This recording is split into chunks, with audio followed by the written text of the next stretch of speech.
I don't want to hear any excuses this week. The Philadelphia Eagles need to get the ball to A.J. Brown early and often. I'll tell you why coming up next right here on the Locked On Eagles podcast.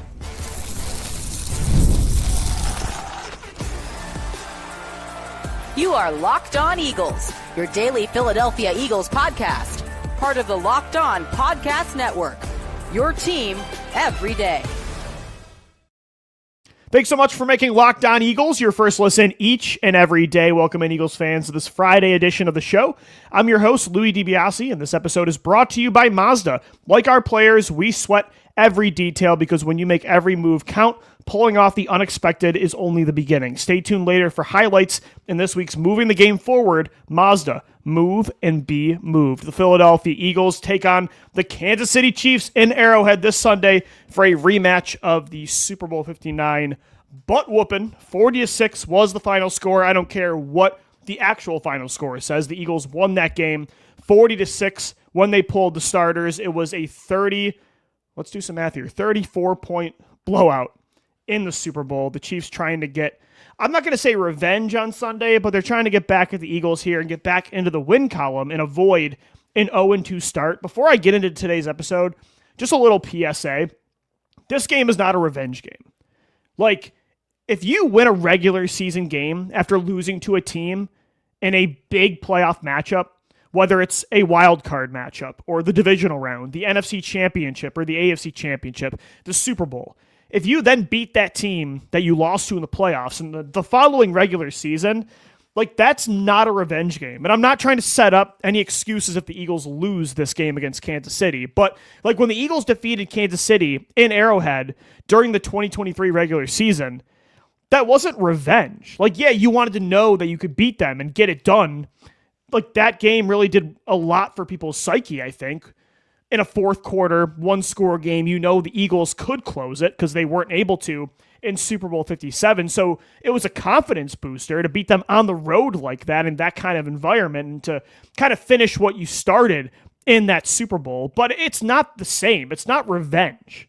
You know what I mean? So I think I've seen some Chiefs fans kind of course, forcing that angle naturally because it is a rematch. They haven't played each other since February, but it's not a revenge game. Like, if the Chiefs win this game, it's not, see, we're the better team. We've always been all along. Like, it was a fluke of a championship. Like, no, get out of here. Give me a break.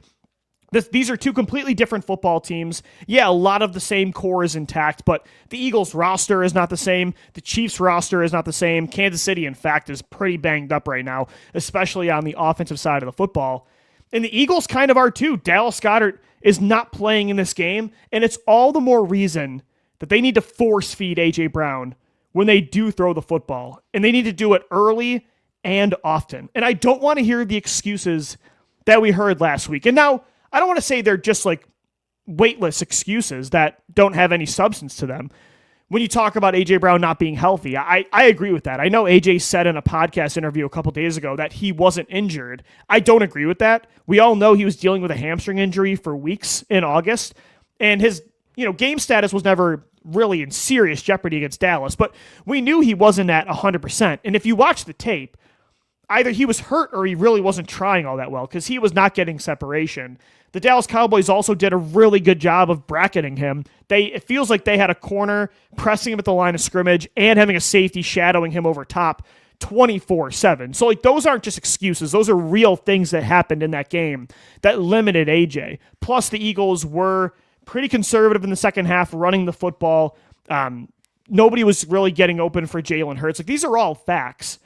But at the same time, I don't want to use those reasons that AJ didn't produce as a crutch to be like, well, if it happens, it happens. If he gets the ball, he gets the ball. If he doesn't, he doesn't.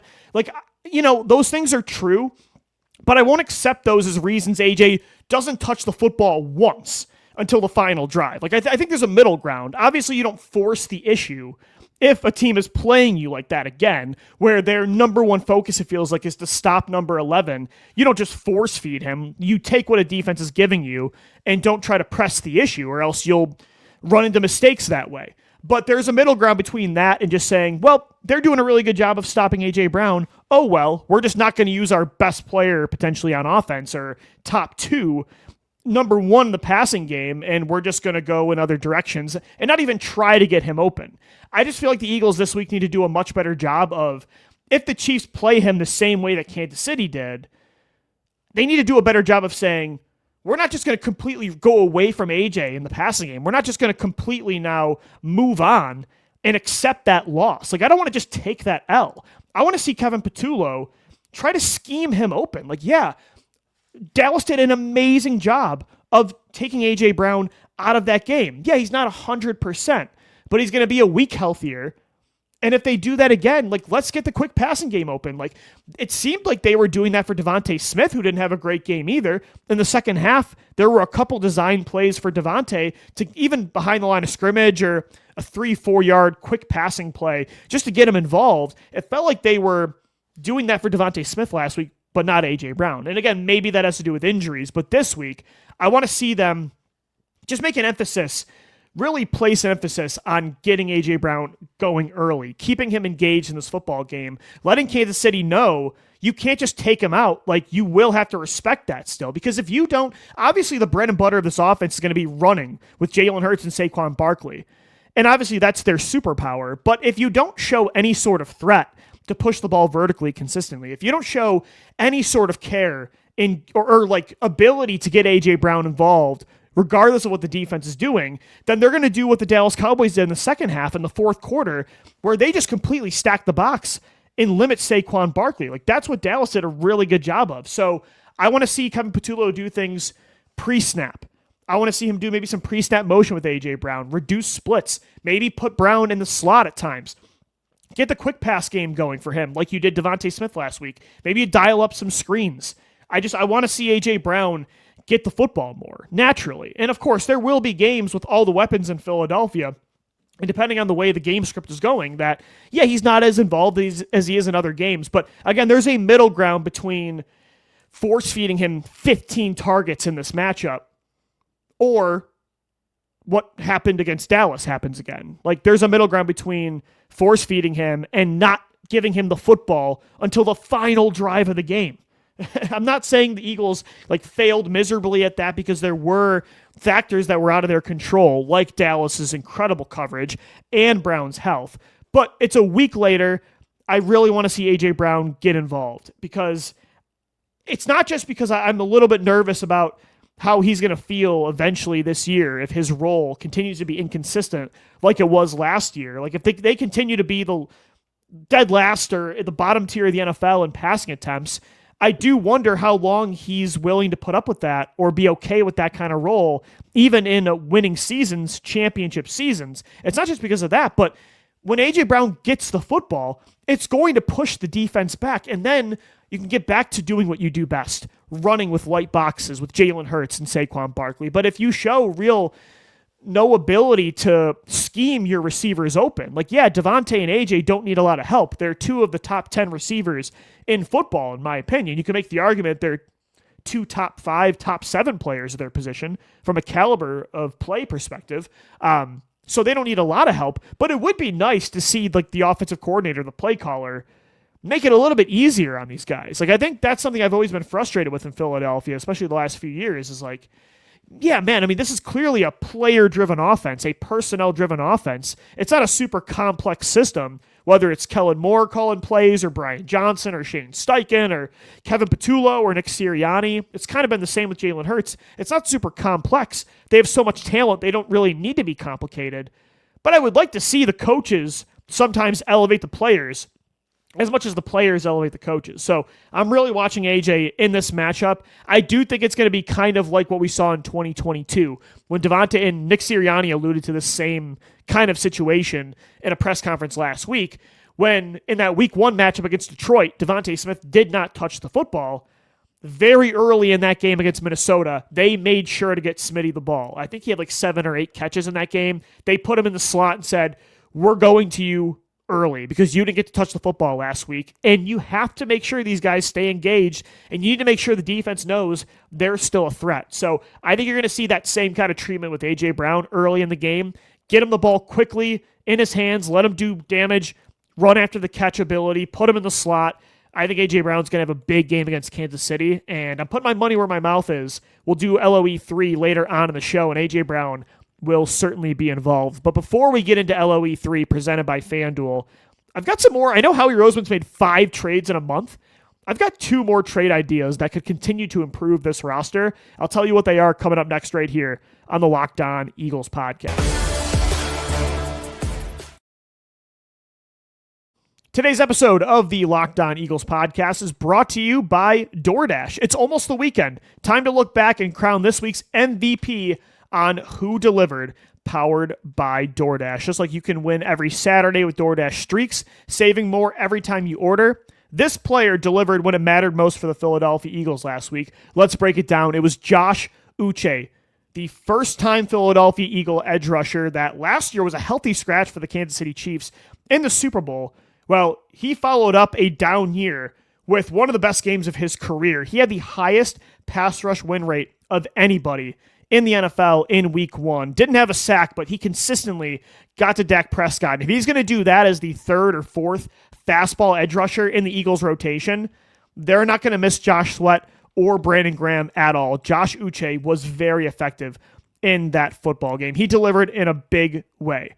And just like Josh Uche delivered for the Eagles, DoorDash delivers your Saturdays with DoorDash Streaks. You save every Saturday you order. Stack it up all season, and you can save up to $250, including $100 in DoorDash credits. Order this Saturday. Keep the streak alive. Fuel your game day only with DoorDash. Terms apply. Promo period through November 18th.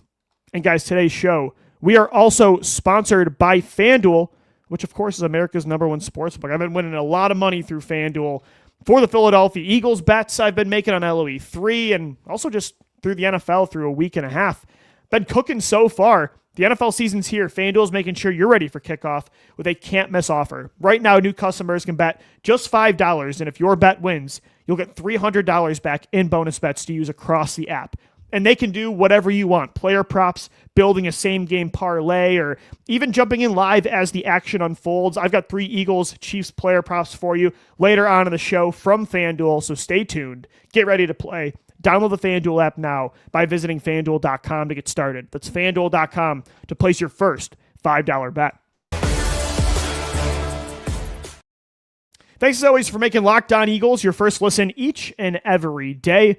You know, Howie Roseman, what I love about him, and I said it on the show after they traded for Tank Bigsby last week, what makes Howie so good, so special as a GM, there's a lot of things. But one thing I like about him is that, and somebody tweeted this perfectly, he treats talent acquisition as a 365-day-a-year business. There are a lot of GMs, a lot of teams in football, that when the regular season rolls around, when those initial 53-man roster cuts happen and they get down to that 53, they say, okay, there's our roster. We're good. Let the season roll. We'll see what happens at the end of the trade deadline. Next offseason, we'll handle whatever kind of deficiencies we have through free agency, the draft. Not Howie Roseman. Howie Roseman is the king of making right before the season starts trades, as the season's going along, the trade deadline. Like, he's always aggressive. He is always looking to improve the roster. He has made, and to prove it, just look at the past month. Since August 15th, he has made 5 trades, including last week when he traded for Jacksonville Jaguars running back Tank Bigsby, who I think is going to be like the go-to kickoff returner now that Will Shipley, who did not practice today, is going to be out at least, I would imagine, for a few games. We'll see the severity of his rib injury, but he did not practice today. He is out of this matchup. So, I mean, Howie continues to improve the team, even when there's not injuries, if guys are just not performing like he expected. Azeez Ojulari, for instance, on the edge, he's like, okay, that's fine. I'm going to go sign Zadarius Smith. Like he said, he's made 5 trades. He went out there and signed Zadarius Smith. Like, he continues to bring players in. If he's going to do it again, there's actually 2 massive moves that he can make. And maybe this is closer to the deadline that this happens, and he lets this roster play out a little bit more to see what he has at these positions. But I started thinking about this today because Dallas Goedert did not practice. He has a knee injury that's going to keep him out of the game against the Chiefs. He's already been ruled out. 1 game in, Dallas Goedert had a really big game, a really important role against Dallas. He caught all 7 of his targets, moved the chains multiple times, got multiple first downs, was the security blanket for Jalen Hurts when A.J. Brown and DeVonta Smith just were not open. And then boom, one game in, he's already missing time. Like, we've all agreed that you have to, it's inevitable he's going to miss 3 to 5 games a year, and you just hope that the timing of the injuries is sooner rather than later. But I didn't expect him to be out already by week 2. But that's just the reality with Dallas Goedert. He is an elite football player, a clutch player, one of the most complete tight ends I've ever seen, the most complete tight end in Eagles history, a top 2 tight end in Eagles history, only behind Zach Ertz when he's healthy. But you know he's going to be injured every single season. So for me, I'm starting to wonder, we know they're not going to extend him next year. Like, this is his last year in Philadelphia. Because of this, you just cannot rely on him. You can't trust him and pay him another extension like they did in 2021. So what do you do in the future? I think you're going to draft a tight end early, probably sign a pretty notable free agent. What do you do for this year, though? I don't want to bank on Grant Calcaterra. If Goddard gets hurt again, which is very likely, they need to have better options. Calcaterra, he took some strides in 2024, but man, looking back at that tape against Dallas last week, he was an abysmal blocker. Like Calcaterra, and he's not a good enough receiver to justify having him as your starting tight end when Dallas Goedert's down. Now, does he have to be the third playmaker in the offense? No. In the passing game, you have Jahan Dotson for that. You have Saquon Barkley in the run game and through the air. He caught a lot of balls last week against Dallas, checkdowns that he made more out of nothing. But Calcaterra, I don't want on the field now suddenly like 70 to 85% of the time. That just can't happen. So I'm thinking about a team in the AFC North that's probably not going to win a lot of football games this year and has a really good young rookie day 2 tight end on the rise. I'm talking about the Cleveland Browns. Harold Fannin and you guys know I loved Harold Fannin last year coming out of Bowling Green. He was somebody I wanted the Eagles to consider drafting in the 2nd or 3rd round. Wasn't available by the time that 3rd pick came. Fannin had a really good debut against the Cincinnati Bengals, and it was only one game. But let's say Fannin continues to shine, and the Browns are not winning football games. I do wonder if David Njoku could be available for a draft pick. David Njoku would be a really interesting option, and obviously, like, he's a high-caliber starting tight end at the NFL level, so he's not some just random backup tight end to Dallas Goedert. This would be more of a 1A, 1B kind of situation where you can run more 12 personnel, but it's less about like having 12 personnel. It's about having somebody there when Dallas Goedert goes down because it's inevitable, and he's already injured. There's a lot of season left. I bet he's going to get hurt again. So I do wonder if Howie's saying, I got to do something more substantial at this position. Not just Kylan Granson or Grant Calcaterra kicking the tires on veterans like that or draft picks, giving them more time to develop. I wonder if he says, I got to do something bigger than that. And maybe he goes after somebody like David Njoku. I'm just running out of patience with Goedert. He's had 8 incredible years in Philadelphia, helped the Eagles get to 2 Super Bowls. He won a Super Bowl for Philly. I still think he's going to be instrumental to this year's championship run. He had a great first game. Without Dallas Goedert, that passing game was not going to be able to do anything. He's an elite football player when he plays, but he's just a ticking time bomb, and I still want him on the football team with his current salary, but I want to have somebody else there that I can trust. And I do not trust Grant Calcaterra. So I do wonder, like, I know Kyle Pitts' name was thrown around a lot in the offseason. That's not happening. Kyle Pitts had a good game with Atlanta. They're going to try to compete for the playoffs this year. Like, he's not going anywhere. David Njoku's name I'm thinking of because Cleveland's not going to win a lot of games this year, in my opinion. And I think Harold Fannin's a stud. And he's the future at that tight end spot for Cleveland. I wonder if you could get David Njoku. I think if Philly's going to do anything else in the trade market before the deadline, that would be something that I would highly consider. And another thing I would do, how about my boy Reek Woolen? You guys know he was my guy in the 2022 NFL draft. Got picked right in front of the Eagles. They traded down in the 5th round. I think they wanted him with that pick. Was a Rookie of the Year finalist for Seattle in 22, or 23, I should say. Right? Has he been in the league that long already? Yeah, he has. Jeez. Last year, even statistically, was one of the best corners at not allowing deep passes over his head. But he had a really bad game against San Francisco. And Mike McDonald, the Seahawks head coach, just said the other day when asked about his starting job, will he start this week? He said, quote, we'll see. We know they have Devin Witherspoon. Josh Jobe, funny enough, former Eagle, great. Just kidding, but he's been great for Seattle. He's having a good start to the season. I think Vic Fangio, for the same reasons he doesn't love Ringo, would be a little frustrated with Woolen.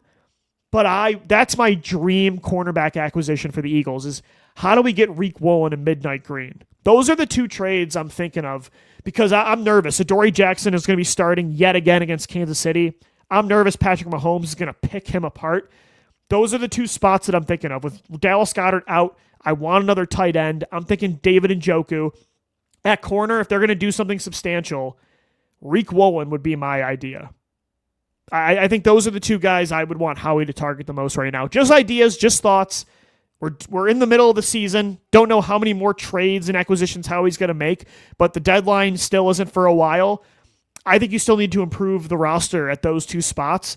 Those would be at least my two suggestions, David Njoku and Reek Woolen. Let me know what you think. Hit us up on X, at LockedOnBirds, at DBLCLOE. What are your trade suggestions for the Philadelphia Eagles? I got some player prop suggestions for you coming up next for Eagles Chiefs LOE 3 presented by FanDuel coming your way. But first, guys, let me tell you about one of today's sponsors of the Locked On Eagles podcast. It's Mazda. This episode is brought to you by Mazda's Moving the Game Forward. For those who believe it's not just about playing the game, it's about redefining it. There are moments that do more than put points on the board. They move crowds, move culture, and keep moving the game forward. This week's moment that moved the game forward for me is last week's deep ball to CeeDee Lamb that he dropped. And it wasn't really anything Philadelphia did well. Quinyon Mitchell kind of got burned in that situation, but it was a gotta-have-it moment where CeeDee Lamb catches that football. They're inside the 20, down 24-20, with very little time to go in the fourth quarter. They could have won that football game. CeeDee Lamb dropped the ball. That kept the game moving forward for the Philadelphia Eagles. They were able to run out the clock after that. A super clutch run by Jalen Hurts on 3rd and short, put a linebacker in a blender to convert, get the first down, and put the game on ice. That moved the game forward. They got the Philadelphia Eagles to 1-0. When you follow what moves you, the unexpected is only the beginning. And just like there's more to every highlight, there's more to a Mazda vehicle. Mazda, move and be moved.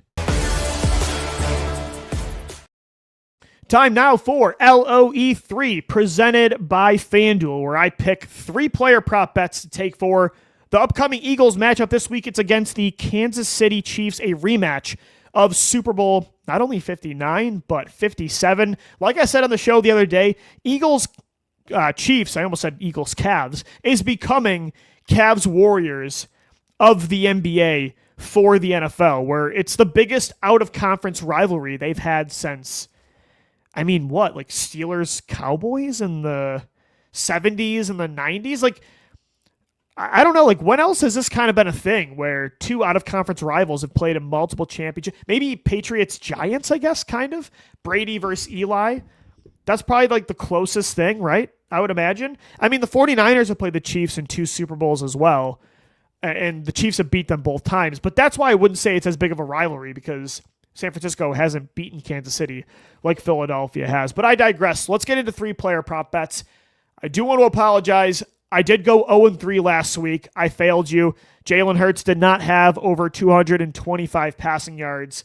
A pretty low number there. He was at 153. I took Jalen Hunt to have a sack at any time in the game.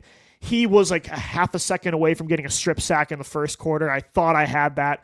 Did not hit. And then I had a 2-leg parlay for DeVonta Smith. It was over 60 receiving yards and an anytime touchdown.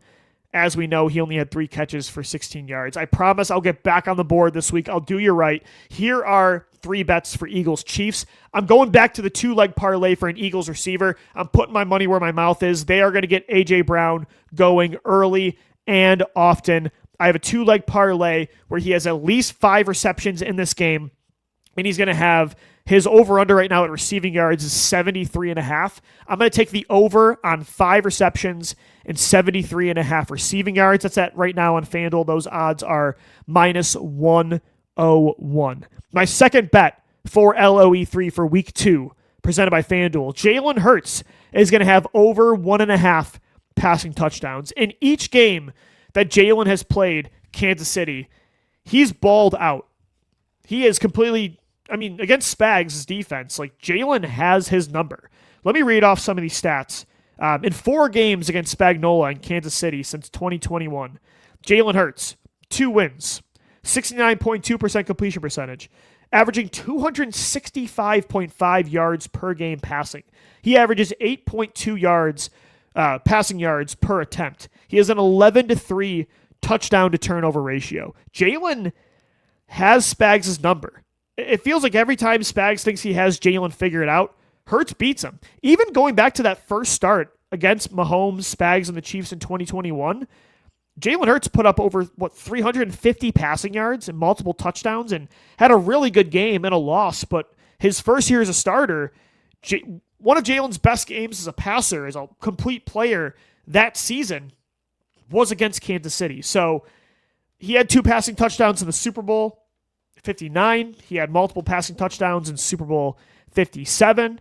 I think Jalen Hurts is going to have over 1.5 passing touchdowns in this game. That's at plus 182. I know he had none last week and 2 rushing touchdowns, but I think the Eagles are going to want to not be carried by the passing game this week, but I think they're going to have to pass more and pass more aggressively to win this matchup. And then my third bet, sticking with the theme of throwing, I'm going with Jahan Dotson. What a disrespectful line by FanDuel for Jahan Dotson. Right now, his over-under for receiving yards is at 8.5.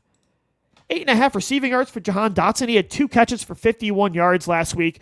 Over 8.5 receiving yards. To me, that's just 1 catch at minus 114. And I kind of get where FanDuel is coming from because there were, the majority of games last year, Jahan Dotson had 0 receptions. But he's a year more seasoned in this system.